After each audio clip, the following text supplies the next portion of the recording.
Boa noite a todos, tudo bem? Estamos aqui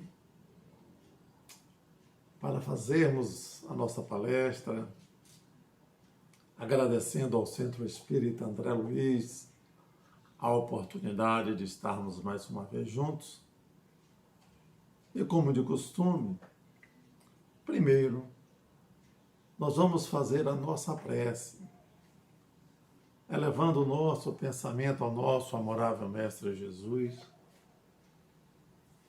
para que Ele nos permita, com a assistência dos amigos espirituais, a que nós possamos, nesta noite, levar a todos vocês e a todos que estão nos assistindo a oportunidade de entender os ensinamentos do Mestre.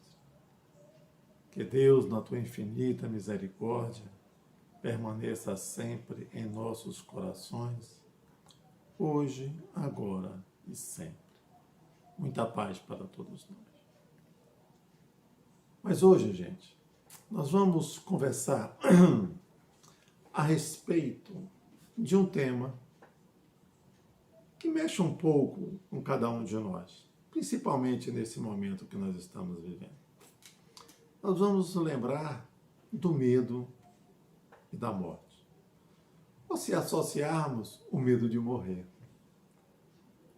Todos nós sabemos que a morte não existe, mas todos nós temos ainda o medo da morte.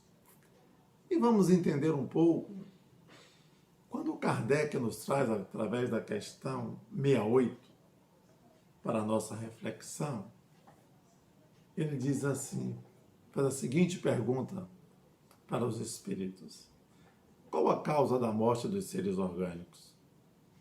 E os espíritos respondem: o esgotamento dos órgãos.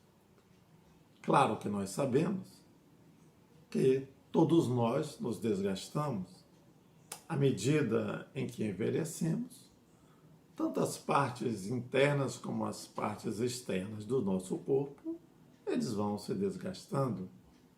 E é lei natural de cada um e do universo. Então, Kardec vai mais na frente com a questão 68A, quando ele pergunta: poder-se-ia comparar a morte à cessação do movimento de uma máquina desorganizada? Ora, perfeitamente, né? Sim, a máquina está mal montada, cessa o movimento, e se o corpo está enfermo, a vida também se extingue. Então vamos um pouco mais adiante. Na questão 69, Kardec faz outra pergunta aos espíritos: por que uma lesão do coração mais depressa causa a morte do que de outros órgãos? Então a espiritualidade amiga corrige, dizendo: o coração é a máquina da vida. Não é, porém, o único órgão cuja lesão ocasione a morte. Ele não passa de uma das peças essenciais da nossa vida. Claro que todos nós sabemos, né? E hoje, com o advento da medicina, ou seja, do avanço da medicina, dependendo do caso, se pode ser feito um transplante de coração, um transplante de fígado, um transplante de rins, né? Prolongando, de acordo com o nosso merecimento, a nossa vida. Né? Mas sabendo que todo esse desgaste é provocado por nós próprios, de acordo com nossos excessos, certo? De acordo com a qualidade dos nossos pensamentos. E isso tudo, gente, depende exclusivamente de nós. Lembrando que todos nós temos, como se fosse uma bateria de um carro, nós temos um quanto de energia que vai durar até o final da nossa existência. Claro que nós podemos, dentro das nossas escolhas, nós podemos abreviar a vida aqui no planeta Terra. Né? Então, a questão 70, ela diz, Kardec pergunta: o que é feito da matéria e do princípio vital dos seres orgânicos quando eles morrem. A matéria inerte se decompõe e vai formar novos organismos. A natureza nada se cria, nada se perde, tudo se transforma. Então, esse princípio vital volta à massa da onde saiu, natural. Então, morto o ser orgânico, os elementos que o compõem sofrem novas combinações que resultam novos seres, os quais aurem na fonte universal o princípio da vida e a atividade o absorve, o assimilam para novamente o restituir a essa fonte quando deixarem de existir. Então, os órgãos se impregnam, por assim dizer, desse fluido vital. E esse fluido vital dá a todas as partes do organismo uma atividade que as põe em comunicação entre si, nos casos de certas lesões, e normaliza essas funções momentaneamente perturbadoras, tá certo? Mas, quando os elementos essenciais ao funcionamento dos órgãos estão destruídos ou muito prolongamente alterados, o fluido vital se torna impotente para lhe transmitir o movimento da vida e o ser, consequentemente, desencarna. Ok? Então, nós temos que entender um pouco dessa capacidade que tem o nosso organismo até de regenerar-se, de criar anticorpos. E uma das condições assim que nos atormenta é o medo. E o que é o medo, né, gente? Eu diria que medo é tudo aquilo que nós não conhecemos ou desconhecemos. Tá? Porque a fatalidade, a morte, é uma fatalidade biológica. A morte é um fenômeno habitual da vida. A todos vocês que estão me assistindo, te respondo. Qual? A única certeza que todos nós temos é que um dia nós desencarnaremos. É a única certeza. E aí nós precisamos entender que o importante da vida é viver um dia de cada vez, observando-nos, dando-nos a devida importância, avaliando as nossas atitudes, o nosso comportamento, o nosso pensar, o nosso agir, os nossos desejos, entendendo que esse problema da pandemia não é um convite, muito pelo contrário, é uma imposição que a espiritualidade nos oferece para que nós possamos nos recolher aos nossos lares. Obviamente, para entendermos, a vivenciar com os nossos entes queridos, lembrando aquela máxima de todos os mandamentos, que o Cristo transformara em apenas um, amar a Deus sobre todas as coisas e ao próximo como a si mesmo. E hoje nós estamos com o próximo, o bem próximo a cada um de nós. E precisamos entender e saber agradecer, ter gratidão a Deus por essa oportunidade. É dessa forma que nós temos que encarar a vida, vivendo o dia de hoje, acordando, vivendo o dia de amanhã. Porque a gente não pode só morrer de coronavírus. Nós podemos morrer de uma parada cardíaca, de um derrame. Nós não sabemos, e graças a Deus, o dia que nós retornaremos à casa do Pai. Mas nós precisamos entender, e muitas vezes somos desinformados quanto ao mecanismo da forma da funcionalidade, sabe? Dessa máquina orgânica, das variedades de culturas internas que esta máquina que é a vida, ou seja, que é o nosso corpo enquanto estamos com vida, realiza. Ela cria anticorpos, ela nos dá a vitalidade. Os alimentos, quando ingeridos, são transformados em energia para nos dar a capacidade de andar, de nos movimentar. Precisamos do ar, do oxigênio para oxigenar o nosso cérebro, para manter em vida, em movimento. Tá? Ou seja, em muitas sociedades do passado, era comum colocar-se entre os dentes dos falecidos uma moeda de ouro. Isso segundo nos traz Joana de Ângeles. Para recompensar o barqueiro encarregado de conduzir a outra margem do rio da vida. Isso nós vemos pela história.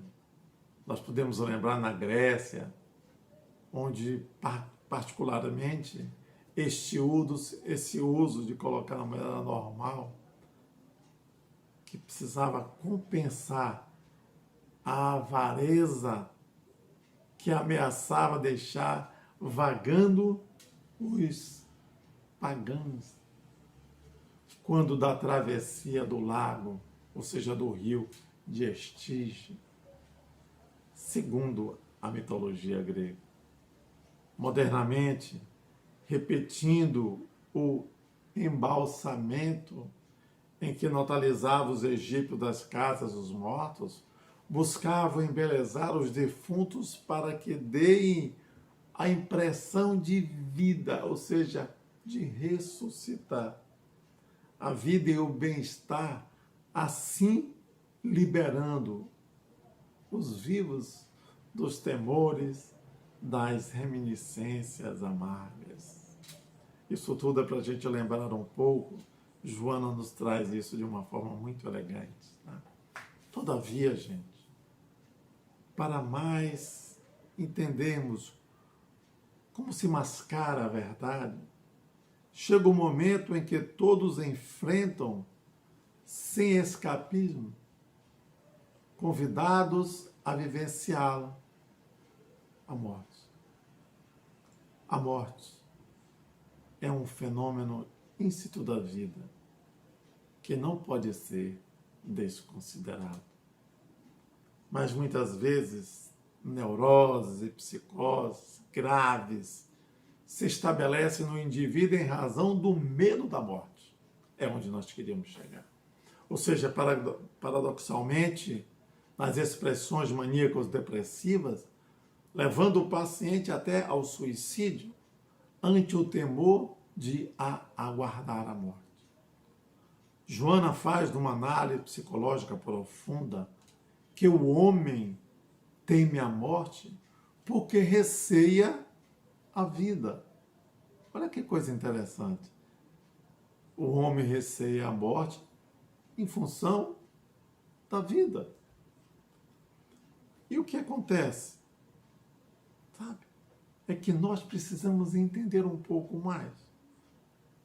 Acostumado a evadir-se das nossas responsabilidades, mediante os mecanismos desculpistas, o inexorável acontecimento da morte se torna para cada um desafio que gostaria de não defrontarmos com a nossa consciência, achando-nos exatamente buscando fugir do momento aprazado. Ou seja, destruída que seja, gente, por uma causa qualquer, esta harmonia do funcionamento em que o nosso corpo mantém, quando cessa a nossa existência, e esse movimento das máquinas, cujas peças principais se desarranjam, vai nos levar exatamente ao desconforto, onde muitas vezes nós nem a sentimos, ao desencarne. E esse desencarne é o que nos preocupa, é o medo que leva-nos a vivenciar o momento que nós estamos vivenciando. Porque nós imaginamos exatamente, se nós formos acometidos do coronavírus, ou seja, do Covid-19, nós não escaparemos. Já pensamos de uma forma negativa. E isso, os anticorpos, nós perdemos a nossa imunidade, gente. Nós precisamos estar com as nossas consciências alerta, vibrando, orando, porque o mundo nunca viu tamanha beleza, segundo os espíritos bondosos. Onde nos encontramos nesse momento, onde milhares ou milhares de centenas de pessoas estão a orar em benefício do planeta Terra. E nós, unindo forças em nossos corações, buscaremos entender a vida como ela é. Entendendo que somos filhos de Deus. Mas muitas vezes, esse mecanismo da evasão mascara por causa do nosso ego, que ele não nos permite, sabe? Normalmente nos receamos de emergir e predomina o que é a sua fatalidade e que são fatores ponderáveis. Esses fatores, porém, respondem pelos estados de fobia de nosso ser, dos distúrbios gerados pelo quimismo cerebral, que são responsáveis por essa desarmonia variada, até os fenômenos das naturezas psicológicas, decorrentes dos conflitos vivenciados por nós. Precisamos entender, gente, que este momento e de convívio com os nossos familiares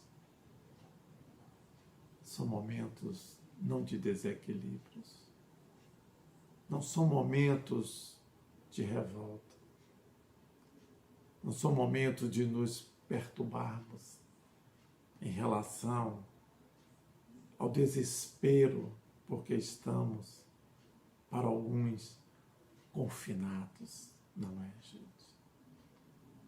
É para nós reflexionarmos, é para nós entendermos os ensinamentos do Mestre, porque tudo isso é para evitar, e está sendo para evitar um mal maior, que nós poderíamos estar vivenciando uma guerra nuclear muito pior do que essa pandemia.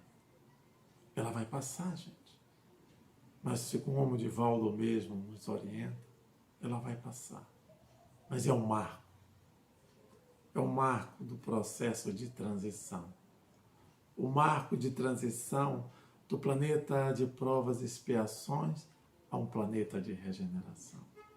E essa transição, saibam, eu não tenho dúvida nenhuma, que o mundo será bem melhor após o coronavírus. Nós estaremos bem mais conscientes do sentimento mais nobre e mais profundo que Jesus nos ofereceu, o amor. Amem, perdoe, tenham consciência que a vida lá fora continua e que os nossos irmãos necessitados continuam a precisar de cada um de nós. Se não podemos estar pela nossa presença, mas que estejamos presentes através da nossa consciência, através das preces que nós podemos aurir em benefício da humanidade. Que Deus, a tua infinita misericórdia, permaneça sempre conosco, Obrigado a todos vocês que estão nos escutando. Obrigado ao Centro André Luiz pela oportunidade de estarmos hoje juntos, vivenciando os momentos dos ensinamentos de Jesus. Que a paz do nosso amorável Mestre permaneça em nossos corações, hoje, agora e sempre.